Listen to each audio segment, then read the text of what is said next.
तर योग हा व्यायाम आहे की परिवर्तन?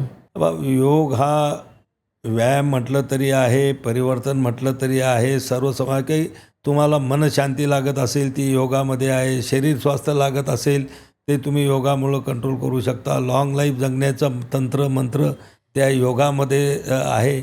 योग हा सर्वसमावेशक असा आहे आणि सर्वांसाठी आहे. आयुर्वेद परंपरा आहे की आता भविष्य होणार आहे? आयुर्वेद हे आपलं पारंपरिक उपचार पद्धती आहेच, पण खऱ्या अर्थानं भविष्यामध्ये आयुर्वेदाला अतिशय चांगले दिवस त्या ठिकाणी येत आहेत, आजही आलेले आहेत आणि भविष्य आयुर्वेदाचं खूप चांगलं आहे. की आज ज्यावेळेस आम्ही त्या WHO ग्लोबल समिटमध्ये जे 127 देशाचा सहभाग आणि त्या लोकांचं आयुर्वेदाबद्दल असलेलं अट्रॅक्शन ज्यावेळेस पाहिलं, तर आता जगसुद्धा मान्य करायला लागलेलं आहे की आयुर्वेदामध्ये आजार होऊ नये हा तर प्रक्रिया आहेत, पण आजारावरचे जे उपचार आहेत त्याच्यात साईड इफेक्ट कुठले नाही आहेत. अनेकदा आपण पाहतो की एखादा आजार घेऊन आपण एखाद्या हॉस्पिटलमध्ये ॲडमिट होतो, नुकता उपचार करून तो आजार दुरुस्त होतो, पण दुसरा आजार घेऊन आपण घरी आलेला असतो. पण त्यामुळं आता आयुर्वेद हा एक चांगली उपचार पद्धती आहे, याच्यावर लोकांचा विश्वास बसलेला आहे, त्यामुळं लोक त्याला स्वीकारत आहेत. जेव्हा तुम्ही आरोग्य म्हणता तेव्हा ते फक्त शारीरिक, मानसिक आहे की त्याच्यामध्ये जसं WHO ने आता म्हटलं आहे की आध्यात्मिकसुद्धा आहे, फिजिकल, मेंटल, इमोशनल आणि स्पिरिच्युअल?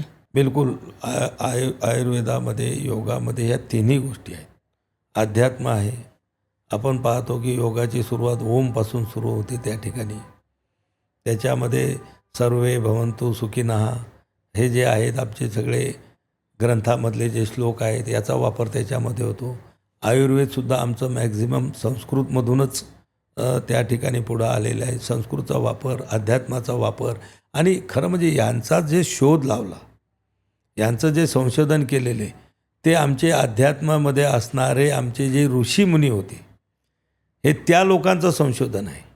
हे त्या लोकांनी ज्यावेळेस ह्याच्यामध्ये जंगलामध्ये तपश्चर्या करत असताना, हिमालयामध्ये तपश्चर्या करत असताना त्यांनी सखोल अभ्यास करून आयुर्वेद असेल त्याचा शोध गेला. आमचे जे चरक ऋषी असेल, हे सगळे जे याचे ग्रंथ लिहिणारे आहेत ते सगळे आमचे अध्यात्मातलेच लोक होते. योगाचंही सुद्धा ज्यांनी संशोधन केलं, आसनं काढलेत, हे सगळे अध्यात्मगुरू जे होते आमचे त्या काळातले ऋषीमुनी, ही त्याचीच आम्हाला एक देण आहे आज. त्यामुळं अध्यात्म आहे. कुठला आजार होऊ नये म्हणून त्याच्यासाठी आहे. दुर्दैवानं एखादा आजार झाला तर त्याला दुरुस्त करण्यासाठी सुद्धा याच्यामध्ये उपचार आहे. अध्यात्मावरचं पुढचं अध्यात्म हे विज्ञान आहे की श्रद्धा? सध्या असं म्हटलं जातं ना की विज्ञान हे महत्त्वाचं आहे. बिलकुल विज्ञानही महत्त्वाचं आहे, पण जर आपण असं पाहिलं तर विज्ञानामधले अनेक गोष्टी अशा आहेत की त्यांनी अध्यात्माचं वाचन करून अध्यात्माच्या आधारावर वैज्ञानिक प्रयोग त्यांनी केलेले आहेत, ज्याला आपण म्हणू एव्हिडन्स, रिसर्च.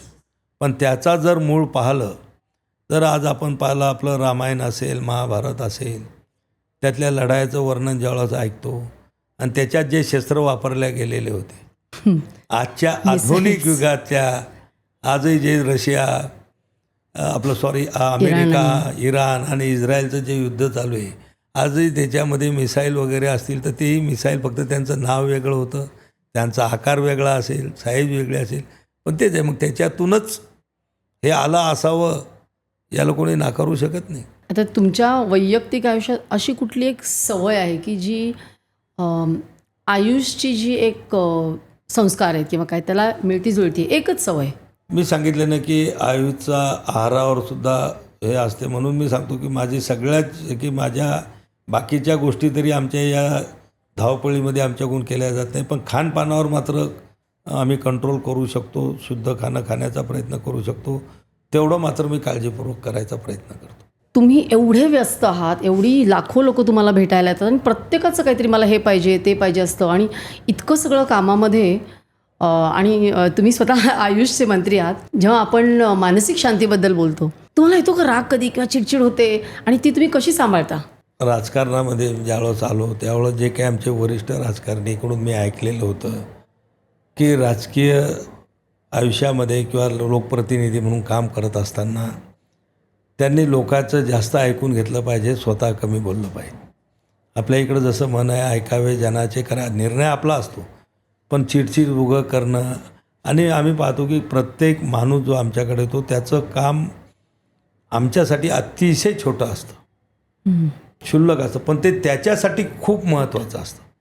आणि तो एका अपेक्षेनं आपल्याकडं आलेला असतो की बा यांना सांगितल्यानंतर मला न्याय मिळेल, यांना सांगितल्यानंतर मला मदत होईल, यांना सांगितल्यानंतर माझं काम होऊन जाईल. तर ही एक अपेक्षा ठेवून आलेला असते. तर त्याला थोडं प्रेमानं बोललं, त्याचं थोडं ऐकून घेतलं, अर्धा एक मिनिट त्याला दिलं तर त्याचं समाधान हेच त्या ठिकाणी महत्त्वाचं असतं. आणि मी सांगतो की माझ्या या 35-40 वर्षाच्या यशस्वी राजकीय जीवनामध्ये खरं म्हणजे हेच जो माझा गुणधर्म, मी कधी आलेल्या बाहेरच्या माणसावर कधी रागवत नाही.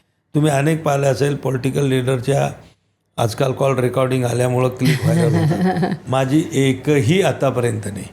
मला किती, आणि माझा एक सगळ्यात महत्त्वाचा एक गुणधर्म आहे, माझा फोन 24 तास सुरू असतो. दुसरा माझा महत्त्वाचा गुणधर्म, माझा फोन मीच हँडल करतो. अच्छा, म्हणजे असिस्टंट वगैरे नाही? असिस्टंट वगैरे नाही. म्हणजे सुरुवातीला म्हणजे असताना किंवा आताही बऱ्याचदा लोक माझ्याशी भांडतात. तिकडून कार्यकर्ता फोन करतो, मी उचलतो, हां बोला. तो म्हणतो भाऊशी बोलायचं आहे. मी म्हणतो अरे मीच बोलतो भाऊ. तो म्हणते अबे भाऊजवळ दे ना. म्हणजे त्याच्या पूर्ण कल्पना असते की हा पीएनच उचललेला फोन आहे. मग मला थोडा वेळ 1 सेकंद 2 सेकंद थांबून काय आहे बोल. मग तो म्हणतो अरे आता भाऊचा आवाज आहे. म्हणजे असं लोकांना पटत नाही की बा स्वतः कोणता लोकप्रतिनिधी स्वतः. आणि माझा एक सगळ्यात मोठा सवय आहे की आता इथं मी बसलेलो आहे, माझा फोन चालू आहे सायलेंटवर. आता मी इथून लोणारला जाणार तर मी पहिले फोन उघडल्यानंतर मी कॉल लॉग चेक करतो की कोणाकोणाचे मिस कॉल पडलेले आहेत. आणि मॅक्झिमम 90% लोकांना मी कॉल बॅक करतो. कारण बा तुझं काय काम होतं, मी कामात असल्यामुळे तुझा फोन घेऊन. तर लोकांना खूप चांगलं त्या ठिकाणी वाटतं. तुमचा हा मला वाटतं शांत, संयमी आणि प्रत्येक कार्यकर्त्याचं मन समजून घेऊन त्याला उत्तर देऊन त्याचं काम करण्याचा स्वभाव आहे. म्हणून आज तुम्ही इतकी वर्षांत इतकं सुंदररित्या तुम्ही सगळं राजकीय तुमची कारकीर्द आहे आणि ती केवळ वर आणि वर जाणार आहे. आणि त्यामुळेच केवळ तुम्हाला हे असं मंत्रालय पण तुम्हाला साजेसं असं मिळालेलं आहे असं मला वाटतं. आता ते मिळवणं माझ्या हातात नाही, पण मिळालंय तुम्हाला. लोकांनी त्या मंत्रालयाची जबाबदारी त्यामुळेच आणि मिळालेली त्याला अतिशय चांगल्या पद्धतीनं हे खूप करण्यात. छान, तुम्ही इतकं सुंदर ते सांभाळतायत. आता शेवटचा प्रश्न की तुम्हाला जे हे यश मिळालेलं आहे म्हणजे राजकीय आहे, तुम्ही ही जबाबदारी कशी सांभाळणार किंवा कुठे तुम्हाला, where do you see yourself, किंवा आयुष मंत्रालय 5 वर्षामध्ये पुढे कसं असेल ते, आणि त्यासाठी तुम्ही पर्सनल लेवलला काय करता? नाही, तुम्हाला मी सांगितलं की आयुष मंत्रालयाची निर्मिती जी आहे की जे आमच्या पारंपरिक उपचार पद्धती आहे त्याचा प्रचार आणि प्रसार, तेच काम मागच्या काळामध्ये झालं. आता मी मंत्री म्हणून मी करतो, पुढे कोणी येणारे असतील ते आणि अधिकारी लोकांना हेच आम्हाला करावं लागणार आहे की आमच्या ज्या उपचार पद्धती आहेत त्या जीवनासाठी अतिशय चांगल्या आहेत. आणि विशेष म्हणजे त्या प्रिव्हेंटिव्ह आहेत, कुठला आजार होऊ नये हे या आयुषमध्ये. याच्यात सगळ्यात जास्त जो महत्त्वाचा घटक आहे तो याच्यामध्ये की आजार होऊ नये. आयुषचा स्वीकार जर प्रत्येकानं आपल्या जीवनामध्ये चांगला केला तर आपण अनेक आजारापासून, रोगापासून दूर राहू शकतो, लोकांचं स्वास्थ्य चांगलं राहू शकतं. आणि म्हणून आयुषच्या सगळ्या गोष्टीमध्येच तेवढा आहे, म्हणून त्याचा स्वीकार मी पण करायचा प्रयत्न करतो, लोकांनी पण केला पाहिजे. धन्यवाद. आज तुम्ही प्रतापरावजी इतकं सुंदर सांगितलं, म्हणजे केवळ तुम्ही मंत्री नाही आहात तर तुम्ही ते जगताय अगदी, आणि तळागाळापर्यंत ते पोचवताय. आणि ज्या जमिनीत तुम्ही वाढला तिथपर्यंत तुम्ही खोलवर जाऊन शेतकऱ्यांना सुद्धा मदत करता. ही खूप प्रेरणादायी आहे.